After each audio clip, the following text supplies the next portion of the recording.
बवाल छ ल तपाईलाई गाई चोङ्रीहरूको लेकतिर हो यार गोठतिर कुकुरहरू पनि पाउँछ यार हेर्नुहोस् यसरी एकदम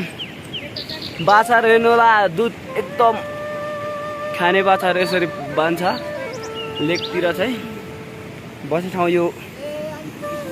गोठालाहरूको बस्ने ठाउँ हो यो एकदम हेर्नु सक्नुहुन्छ ओ ल यो त खोला छ एउटा दामी एउटा कान्छा दामी दामी भइरहेछ है एकदम हँसिलो खालको एकदम कान्छा